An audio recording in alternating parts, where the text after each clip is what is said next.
GMERS medical college વડનગરના વર્ષ 2019-20ના MBBSના વિદ્યાર્થીઓનો પદવીદાન સમારોહ યોજાયો હતો, જેમાં આરોગ્ય મંત્રી ઋષિકેશ પટેલ અને સાંસદ હરિભાઈ પટેલના હસ્તે પદવીદાન એનાયત કરવામાં આવી હતી. આ અવસરે આરોગ્ય મંત્રીએ કહ્યું હતું કે ડિગ્રી મેળવનાર વિદ્યાર્થીઓએ તેમના માતા પિતાનું સ્વપ્ન પૂર્ણ કર્યું છે. હવે રાષ્ટ્ર સેવામાં જોડાઈ જાઓ.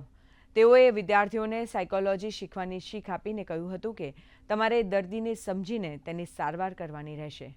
તેમણે વધુમાં કહ્યું હતું કે રાજ્યમાં મેડિકલની 7,250 સીટો છે અને સરકારે હમણાં બીજી 450 સીટ વધારવા માટેનો પ્રસ્તાવ મૂકેલ છે.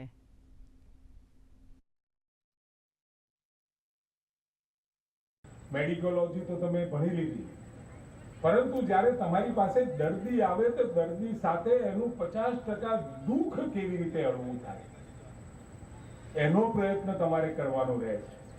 અને એ કોઈ ટેક્સ્ટ બુકમાં કે પ્રેક્ટિસ દરમિયાન શીખવાનું શક્ય બનતું નથી હોતી, પરંતુ અનુભવના આધારે તમે આ તમામ બાબતો શીખી શકતા હો છો. અને હવે તો આદરણીય નરેન્દ્રભાઈએ એટલી બધી મેડિકલ કોલેજો દેશભરમાં અને રાજ્યમાં 7250 આપણી યુજીની સીટો છે, 7250. અને હમણાં જ થોડા સમય પહેલા 450 સીટો વધારવાનું એસેન્શિયાલિટી ગુજરાત સરકારે આપી છે.